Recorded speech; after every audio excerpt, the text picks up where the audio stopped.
Hello Virgo, welcome back to the channel. I'm Jen with Bohemian Path Tarot, and this is your November reading. Wow.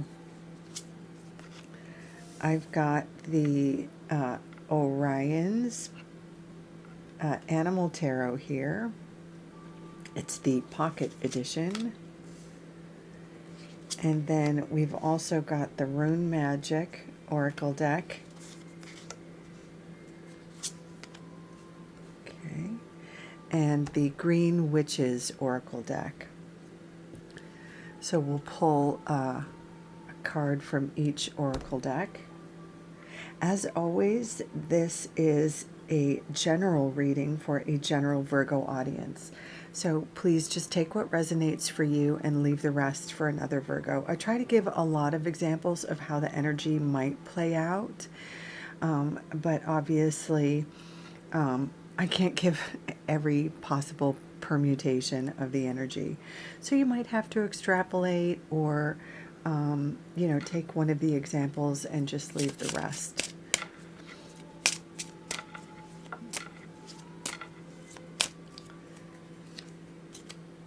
And Zeus, I love that one.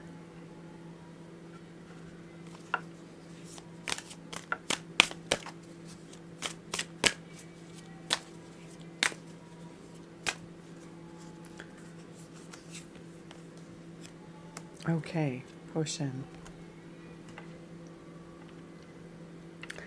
So, one last thing. I invite you to check out the videos for all of your major astrological placements. So like your rising sign, your moon sign, your sun sign. That tends to give the fullest, most resonant picture. Sometimes one or the other is kind of more in line with where you're at in a given month. Let's start with your rune card. I love this one because it is all about communication. Focus, please. Thank you. It's all about communication, getting a message, insight, wisdom. There's usually a piece here about, you could be getting news. It could be getting news generally, like if you've been waiting to hear from a particular person, if you've been waiting to hear back about a resume you submitted, you could get the invitation for an interview. Could be something along those lines, or you could be waiting, if you asked for a raise, you could be hearing back about that. Could be something like that. Or if you've been out on the dating apps, and you've been swiping whatever way you're supposed to swipe, you could be getting messages back in that way.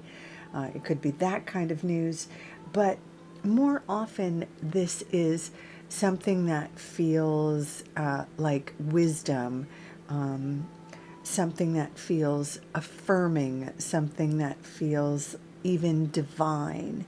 So take that as it might resonate for you.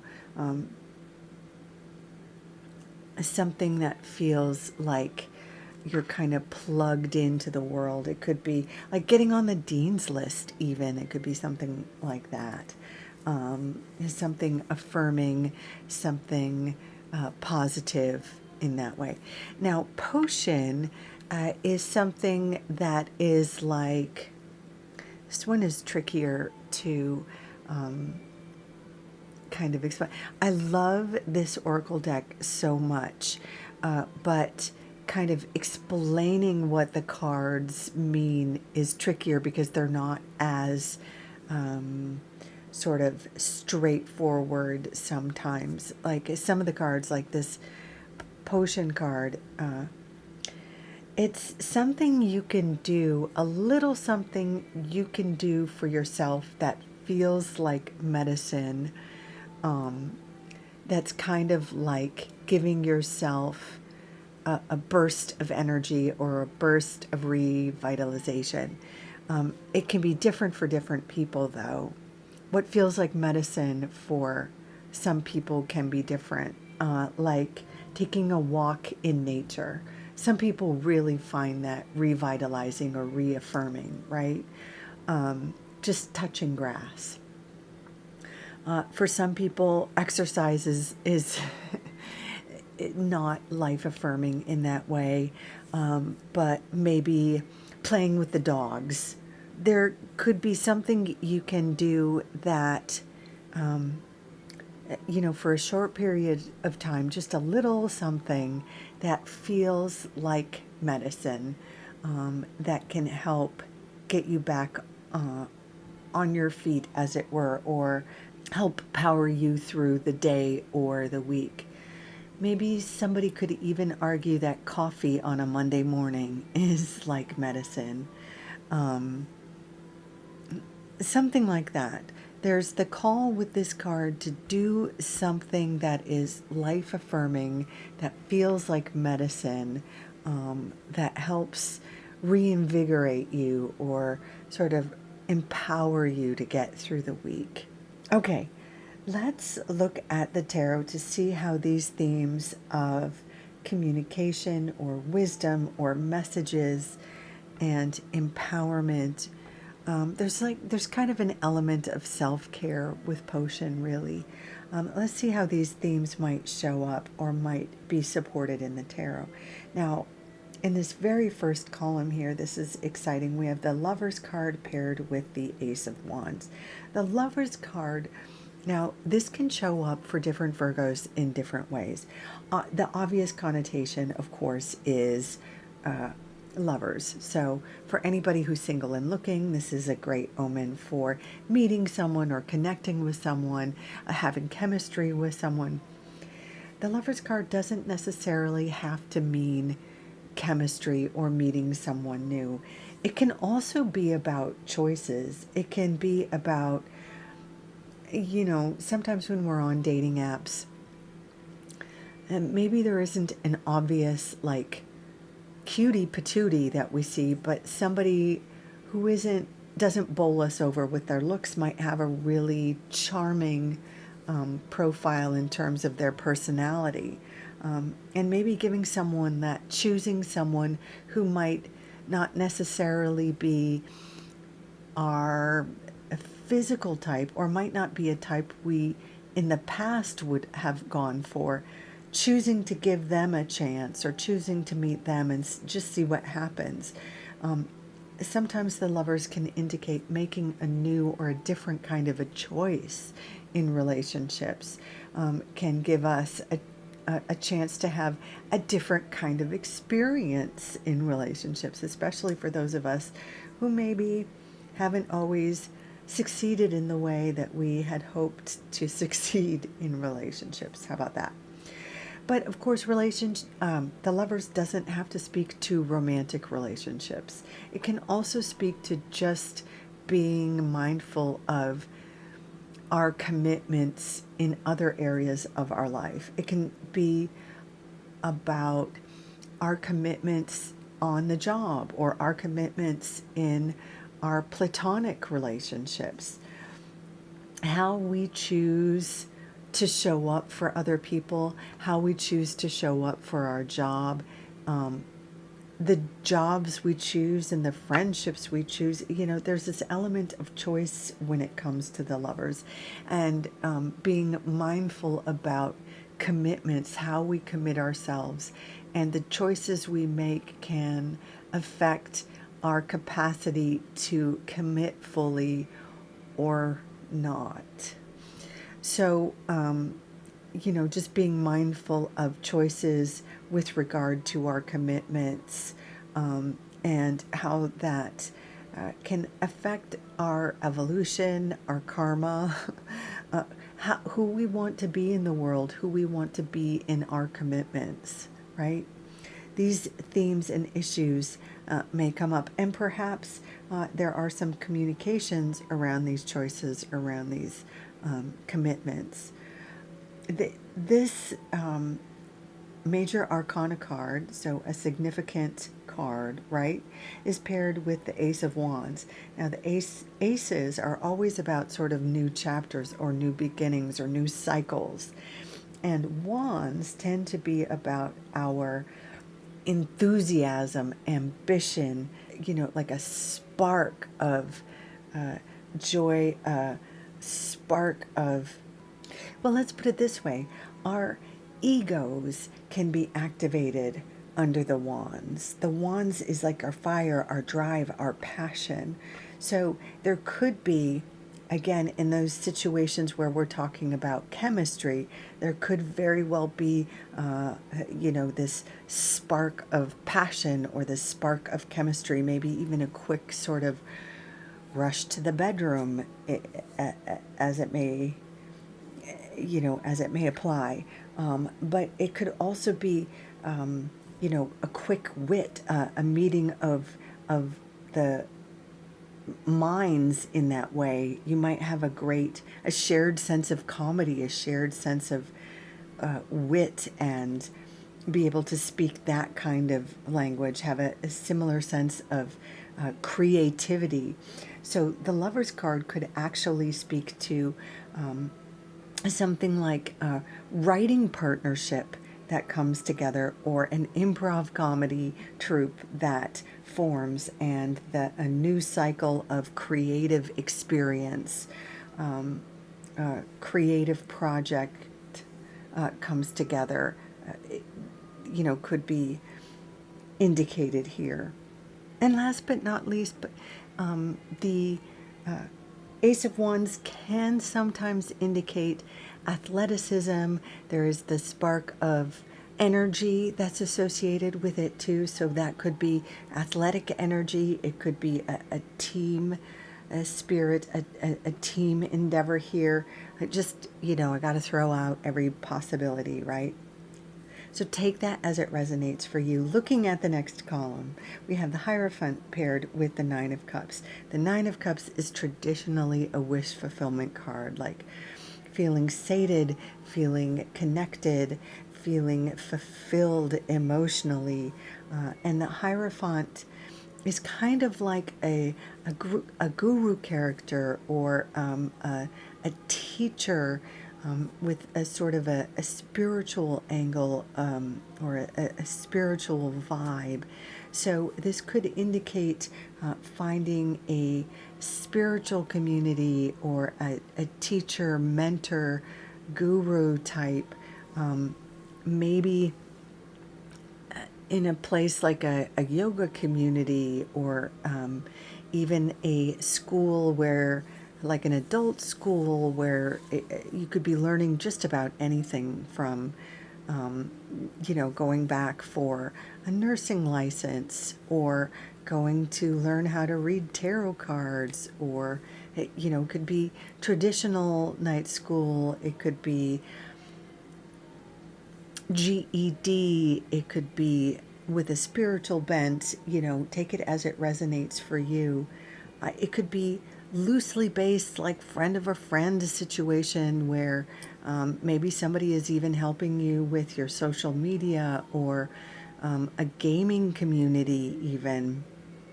There's a number of different ways it could play out, but usually with the Hierophant, we have someone who's kind of like a leader, or a guru, or has special a talent, special abilities, that's leading a group of others, or has some special skills that he or she is teaching to others. And being a part of this group, or being connected with this group, feels like a lot of fun, feels like you finally met a group that is kind of on the same wavelength as you are. Now, in the next column, we have the Ace of Swords paired with the Seven of Cups. This is an interesting combination, because the Ace of Swords can, as we talked about with the Ace of Wands, can indicate a new phase, a new cycle. And swords are all about our ideas, our philosophies, our social media, how we present ourselves online sometimes. It could be about how you present your ideas more formally, like writing a book or writing a thesis. It could be possibly about education for those of you who are going to school formally. This could be about your thesis process. For those of you who are not doing that, this could just be about rebranding, or launching a YouTube channel, or TikTok, or something like that. But there's a new phase here about how you may be presenting your ideas or presenting your philosophy or presenting your branding, possibly online. Now, this is paired with the Seven of Cups, which can be a card about your connections, how you share yourself, in which communities you share yourself. But the Seven of Cups can be kind of that piece about finding yourself, or feeling like you might have a lot of different options, or maybe trying a few different filters, as it were, or in this modern life, kind of like having a few different avatars or a few different brands. I think you may find that more work or more effort or more confusing than helpful or fun in the long run, and you may end up abandoning avatars or personalities or email addresses or whatever that don't really serve, or just confuse, or that you lose track of certain spots or locales or brands or channels or whatever. So there's kind of this inherent advice not to get too crazy with options or brands or avatars, or, you know what I mean? And to just be really true to one essence or identity as you sort of make connections.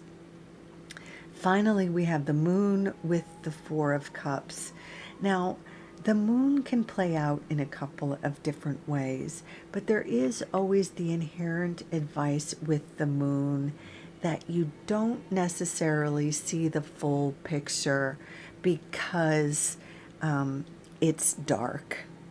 It's the moon can be fun, and especially for artists, and there's some people that are just, night owls, or people who like to play in the dark, but not everything is illuminated. There can be a sense of illusion, or a sense of concealment, or a sense of sometimes shadows can distort images. Even familiar territory can get distorted under the moon.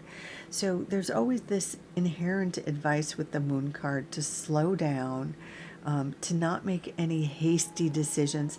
It's a fine time to sort of do some artistic work for artistic people, to do shadow work or psychological sort of scrubbing or therapy, that sort of thing. But it's not a great time for long-term decision making or heavy decision making, like buying a house or deciding to get married, or financial planning, that kind of stuff. Any serious decision making should wait until the sun comes out, right?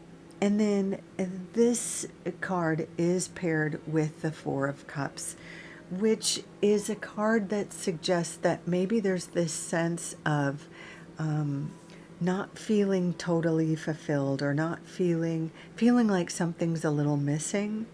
And the thing with the Four of Cups is that there is a new offer that is just about to be proposed, or that is within reach, but you're just not looking in the right direction. You can't see it in the artwork of this particular card. Yeah, it's just not evident in this card. But in the traditional Rider-Waite-Smith version of the Four of Cups, there's a central character that is sitting with three cups in front of them, and the central character looks kind of bored and is not aware that there is a cup on offer just like in their peripheral vision. And the idea is that if the central character would just look, they would have this new thing on offer if they would just turn their head. But they're so busy with their arms folded in front of them being like too cool for school, that they don't see this new thing on offer. So the recommendation here is you'll probably be aware, and it may just be because it's night, you know, the fact that the Four of Cups is paired with the moon sort of suggests like you might have to wait a day or wait until December to see this cool new thing that's going to be on offer for you, that's going to make you know, more sense of where you're at right now. So just hang loose and maybe do your shadow work, or, you know, whatever it is that's fun to do at night. And then when the sun comes out again and it's time for kind of more a serious contemplation, or when it's time to make a more serious move, you'll see what that fourth cup is, or that next move is. So Virgo, I'm going to leave it there. It looks like you've got a couple of new beginnings, and you know, a couple of sort of thoughtful rest periods. There's news coming in, and some advice to take a little medicine in the way that it makes sense for you, whether it's touching grass or playing with the dogs, or you know, fill in the blank. I don't know what that might be, but the self-care that makes sense for you. So I'm going to leave it there for November. I hope that has been helpful. Thank you so much for joining me. If you enjoyed this reading, I invite you to like, share, subscribe, leave a comment in any case. Please take good care. Until next time. Bye for now.